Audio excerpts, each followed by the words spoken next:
And if there's one word you can kind of sum Macklemore up with, it is passionate. I mean, he raps with so much conviction on almost every song that he's on. It also makes him eager to rap about topics rappers normally wouldn't rap about, or even be a little bit more vulnerable than your average rapper.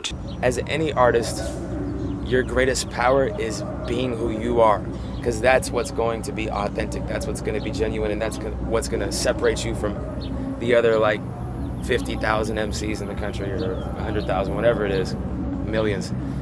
That's what's going to separate you from those people, is being who you are. Nobody has lived your life, nobody has your experiences, and no one can say it how you feel. And it takes a lot of work for me to write those type of songs. Like, those songs don't come easy. Sometimes they do, but it comes from a lot of inner work and turmoil. You know the drill. Trapped in a box, decline record sales. Follow the formula, violence, drugs, and sex sells. So we try to sound like someone else. This is not Californication. There's no way to glorify this pavement. Syrup, Percocet, and an eighth a day will leave you broke, depressed, and emotionally vacant. Despite how Lil Wayne lives, it's not conducive to being creative. And I know, cause he's my favorite. Can you tell us a little bit about your experience with substance abuse and how that led to the creation of one of my favorite tracks, Otherside? Yeah, I was the type of person, I never had moderation with drugs and alcohol from the first time that I did it. And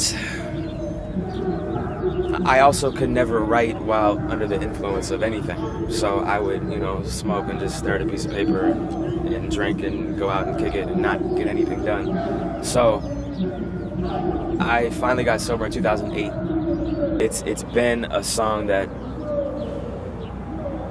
speaks, I think, for a lot of people that struggle with substance abuse or know people that have struggled with substance abuse. And that's fresh to me. Like, getting back to the other question, it's like, just have balance in hip-hop to me is important. Like, you have a million rappers right now, like, talking about cough syrup in a positive way. And I'm not judging those other people at all. Like, I had a great time doing what I did. It just didn't lead to me being productive with music. I'm only sharing my side of the coin. Like, this is just my perspective. And I think that's cool to have that balance. But I'd rather live telling the truth than be judged for my mistakes than falsely held up, giving props, loved, and praised. I guess I gotta get this on the page. Feeling sick and helpless, lost the compass where soap is. I know what I gotta do, and I can't help it. One day at a time is what they tell us. Now I gotta find a way to tell them. The era of swag and just, I think people just rhyming for the sake of riddling. It seems like you definitely don't shy away from talking about drug abuse and consumerism and just race. And why is that important to you? It's why I make music, is to try to get to some sort of truth within myself, truth within society, the way that I perceive the world. Like, that is where my writing comes from. Just staying active in the community is very important to bring you back to why you make music and what really matters. Because, like, how many Twitter followers you have and people, are at the show and all these comparisons, at the end of the day, it's not going to bring happiness. And giving back to other people is a way that I found out you can sustain some sort of happiness and feel like there's meaning within your life.